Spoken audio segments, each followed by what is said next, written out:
Sige. Ate, ano masasabi mo dyan sa natanggap mo?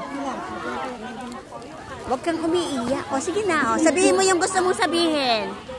May gusto ka bang sabihin? Anong gusto mong sabihin? Sige, sabihin mo yung gusto mong sabihin. Sige. Sige. Manugang ko sa pamangkin. Anong gusto mong masabi? Anong gusto mong hilingin? Mahirap lang po kami. Mahirap lang kayo. Sige, magsalita ka, ate. Labi ko na magkabalik. Gusto ko lang sana magbahay ko sana. Sige. Kung makulimlim po yung ano namin, bahay namin po. Na ano po yung nilalagyan ko ng bahay. Mahirap lang po sana. Sige. Tapos, anong gusto mong hilingin? Pambili sana ng yero. Pambili ng yero. Ilan ba anak mo? Na-interview ko na siya kanina. 4. Sige.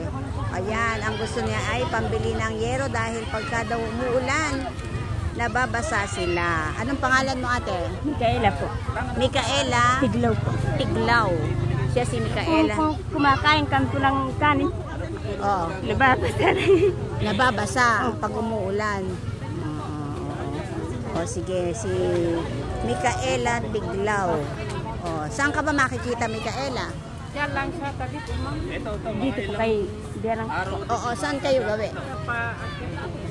Basta tawagan na lang yung Diyan, kilala kayo diyan sa barangay hall nyo?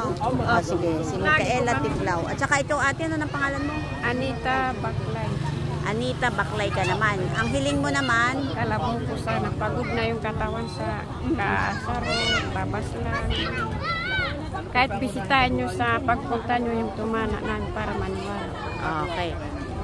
Pero pag tinanong kayo dito sa barangay hall, kilala kayo dito? Opo, Anita Kamo Baklay. Asawa ni Tata Carmen. Sige. Hahanap tayo ng makakatulong sa inyo.